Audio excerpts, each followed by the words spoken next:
Друзья, и снова всех рад видеть на своем канале. И в этом видео я вам покажу самодельные разблокираторы для мотоблоков 105 и 135.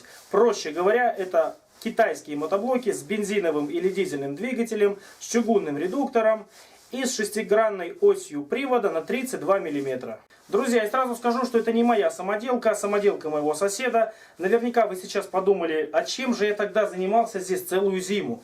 Ребят, скажу, что есть что показать, просто это самоделки, которые требуют большего пространства для съемки. Это самодельная бочка, адаптер для полива и самодельная картофелекопалка. Поэтому, ребят, потерпите совсем немного, на улице немножко потеплеет, и я обязательно все вам покажу. В прошлом видео самодельной картофелесажалки, опять же, моего соседа, я в начале ролика быстренько показал несколько кадров о этих самодельных разблокираторах. Люди в комментариях написали: Серега, когда делает твой сосед, покажи. Вот, собственно, друзья, смотрите. Итак, ребят, ну вот те самые разблокираторы с трещотками. Я сейчас немного о них расскажу. Расскажу, из чего он их делал и какие здесь плюсы и минусы присутствуют. Данные разблокираторы делались лишь с одной целью, чтобы легче было разворачивать мотоблок с навесным оборудованием на огороде. Почему, друзья, на огороде? Потому что с прицепом или с телегой на этих разблокираторах ездить нельзя, иначе можно улететь куда-нибудь в сторону. Для обзора возьму одну поворотную ступицу, потому что вторая выполнена в аналогичном стиле, и все о ней подробно расскажу. Обзор начнем с внешней стороны разблокираторов. Итак, была выточена на токарном станке вот такая вот ступица. Все размеры я, кстати, сниму в конце этого видео.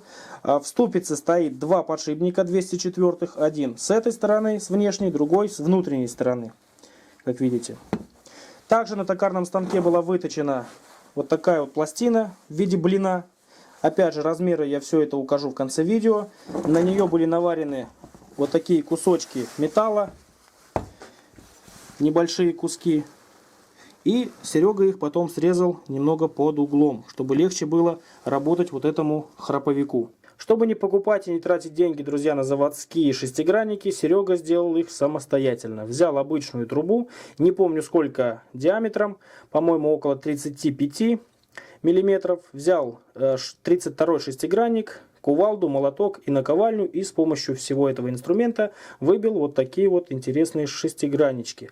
Это получилась такая своего рода альтернатива заводским. Внутри через всю эту ступицу, через два подшипника проходит самоточенная, опять же, на токарном станке ось. Как видите, с этой стороны здесь затягивается гайкой, ну а с этой стороны ось имела изначально вид 32-го шестигранника. Этот 32-й шестигранник вставляется вот в эту 32-ю уже трубку и заваривается все по кругу. Таким образом получается, что у нас центровка найдена почти идеально. В качестве упоров для вот этого храповика был взят обычный кусок металла, найденный на чермете и подогнанный таким образом, чтобы легче было откидывать трещотку в обратном направлении при развороте.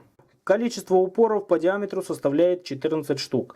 Также мы видим оставшееся свободное место, больше чем достаточно, для крепежа этой ступицы к колесу. Наверняка, друзья, у вас возникает вопрос, а зачем же делать такой большой блин? Можно же все эти упоры перенести чуть ближе и количество штук здесь уменьшить. Можно, но есть одно но. Это но, друзья, заключается в том, что чем дальше находятся вот эти упоры от центра оси, тем меньший люфт при холостом ходе, так скажем. Все равно в любом случае вот здесь вот люфт будет. Как бы у нас крепко вот этот храповик не сидел в своем посадочном месте, и люфт все равно есть. Второе но, друзья, это то, что надо было сохранить вот эти крепежные отверстия, 4 штуки, для колеса мотоблока. Если бы эти упоры перенести ближе к центру и уменьшить их количество, тогда, возможно, была проблема с тем, что нельзя было бы закрутить колесо. Или бы между ними был огромный зазор, между вот этими зубами. Тогда бы люфт мотоблока был бы еще большим. Теперь, друзья, переходим к следующему интересному узлу во всей этой системе. Это храповый механизм. Шкворень храпового механизма, опять же, выточен на токарном станке из 32-го шестигранника. С этого края шестигранник остался в своем изначальном виде, лишь срезан немного под углом, чтобы в одну сторону был упор по ходу движения, а в другую его не было, чтобы трещотка откидывалась при разворотах мотоблока. Кстати, возвратная пружина здесь стоит с головки двигателя трактора «Беларус» с клапанного механизма. И сейчас, друзья, скажу один минус, который присутствует в этой всей конструкции. А минус заключается вот в чем. Вот этот вот шкворень, который проходит через втулку, он на несколько соток меньше, чем положено. И получается, что люфт есть непосредственно между валом, штифтом и вот этой втулкой. Обратите внимание.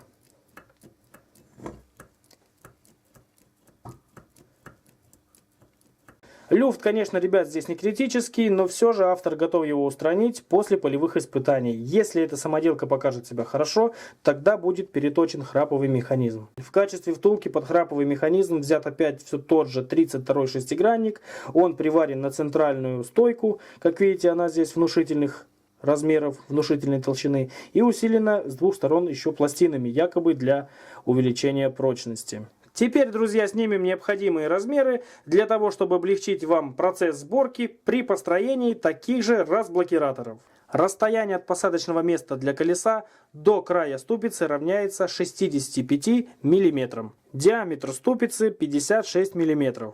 Диаметр резьбы 15 мм. Подшипники здесь стоят 204. Диаметр блина 200 мм. Толщина блина 9 мм. Длина каждого упорного зуба равняется 24 мм. Толщина упорных зубов 15 мм. Про угол среза упорного зуба, ребят, ничего сказать не могу, потому что все это делалось и подгонялось непосредственно под храповый механизм. Длина втулки шестигранника от края до края равняется 240 мм. Расстояние от крепежной пластины до края втулки 260 мм. Расстояние ступицы от этого края до этого равняется 85 мм. Длина втулки храповика 60 мм. Диаметр шкворня храповика равняется 20 мм.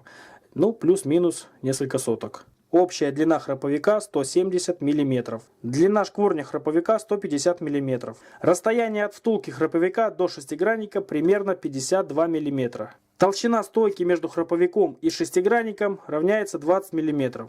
Примерное расстояние между верхними точками двух упоров составляет 25-26 мм. В нижних точках составляет где-то 15-16 мм. Опять же, расстояние подгоняется под сам храповый механизм. Итак, друзья, ну что обещал, то и показал. Я думаю, что вопросов здесь не осталось. А если они все же и остались, тогда пишите в комментариях под этим видео. И если вас интересуют очень срочные вопросы, тогда пишите мне в личку ВКонтакте. Там я отвечаю быстрее. И на этой замечательной ноте, друзья, будем заканчивать наше видео. Если вам понравилась эта идея с самодельных разблокираторов с храповым механизмом, ставьте свои оценки, подписывайтесь на канал, если вы еще не подписаны. И всем удачи, пока!